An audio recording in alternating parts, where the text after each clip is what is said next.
చెప్పాలి ఈ దేశ ప్రజలకు, లేకపోతే ఎదురు తిరిగి వారి తప్పుడు అట్లాగే దోపిడీని పెంచేటటువంటి విధానాలను ప్రశ్నిస్తే చంపుతారా అని అడుగుతా ఉన్నాం.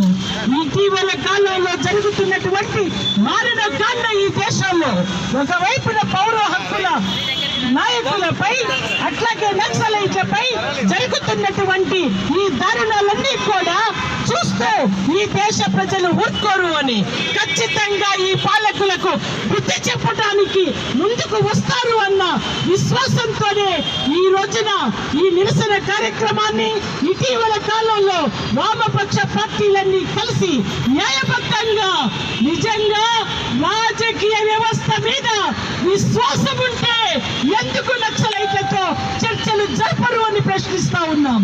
ఈ దేశంలో కొనసాగుతున్నది రాజకీయ పాలన లేకపోతే హిట్లర్ నియంత పాలన అని అడుగుతా ఉన్నాం.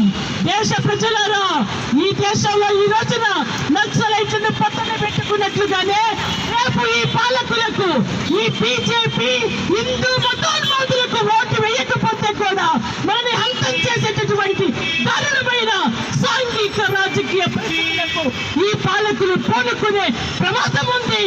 అందుకోసమే ఈ రోజు నక్సలైట్లను పక్కన పెట్టుకుంటున్న ఈ కిరాతకాన్ని అడ్డుకోవటానికి, ఈ దుర్మార్గాన్ని ప్రశ్నించడానికి ముందుకు రావాలి అని ప్రజలందరికీ విజ్ఞప్తి చేస్తా ఉన్నాం.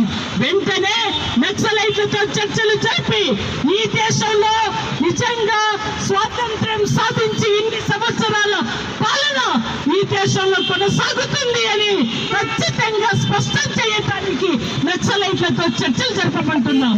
కగారు ఆపరేషన్ ని వెంటనే ఆపాలి అని డిమాండ్ చేస్తా ఉన్నాం. ఈ సందర్భంగా ఈ రోజున మన హైదరాబాద్ లోనే కాదు, దేశ ప్రజలంతా ఉలికి పడ్డారు.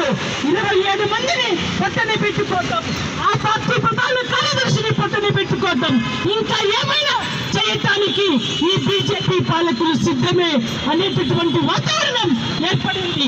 ఇకపై ఎవరు దీన్ని సహించినా, ఎవరు ఖండించకుండా ఊరుకున్నా కూడా ఖచ్చితంగా ఈ దేశ పౌరులుగా మనం నిజమైన బాధ్యతను వహించని వాళ్ళమే అవుతాము. అందుకోసమే ఈ దేశంలో ప్రజాస్వామ్యాన్ని రక్షించుకోవటానికి, ప్రశ్నించే గొంతులను కాపాడుకోవటానికి, పోరాడే గొంతులను కాపాడుకోవటానికి, రక్షించుకోవటానికి సమాయత్తమవుతామని కగారు ఆపరేషన్ అయ్యేంత వరకు వాడవాడలా ప్రజలు కదిలి రావాలి.